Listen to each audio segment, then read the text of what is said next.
आपकी पाकिस्तान से बात होती है क्या? अखिलेश ने टोका तो अमित शाह ने लोकसभा में दिया तीखा जवाब। लोकसभा में ऑपरेशन सिंदूर पर हुई चर्चा का जवाब देते हुए केंद्रीय गृह मंत्री अमित शाह ने कहा कि पहलगाम में निर्दोष नागरिकों की हत्या करने वाले तीनों आतंकियों को ऑपरेशन महादेव के तहत बीते दिनों मौत के घाट उतार दिया गया है। उन्होंने सदन को बताया कि इसके लिए सुरक्षा बलों ने साझा ऑपरेशन चला रखा था और कई स्तर पर पाकिस्तानियों की पहचान हो चुकी थी। अमित शाह ने कहा कि आतंकियों की रेकी के लिए 1 महीने से ज़्यादा वक्त तक सर्च ऑपरेशन चलाया गया और इसके बाद सेंसर्स के जरिए 22 जुलाई को आतंकियों के होने की खुफिया जानकारी मिली थी।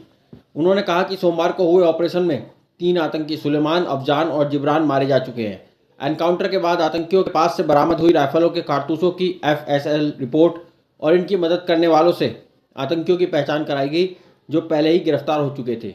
लोकसभा में केंद्रीय गृह मंत्री ने कहा कि प्रधानमंत्री मोदी ने ऑपरेशन सिंदूर शुरू कर पहलगाम में आतंकी भेजने वालों के आकाओं को मिट्टी में मिलाने का काम किया था और अब सेना ने उन आतंकियों का ऑपरेशन महादेव के तहत खात्मा कर दिया।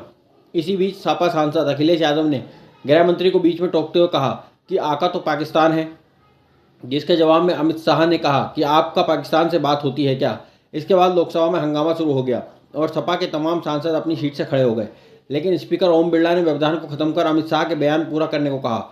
इसके बाद अमित शाह ने आगे कहा कि मुझे उम्मीद थी कि आतंकियों के खात्मे की जानकारी पाते ही पक्ष विपक्ष के सभी सांसदों में खुशी की लहर दौड़ जाएगी, लेकिन विपक्षी सांसदों के चेहरे पर स्याही पड़ गई। इनको आतंकियों के मारे जाने पर भी आनंद नहीं है। इसके बाद एक बार फिर अखिलेश यादव ने अमित शाह को बीच भाषण में टोका तो गृह मंत्री ने कहा कि अखिलेश जी, आप आतंकियों का धर्म देखकर दुखी मत होइए।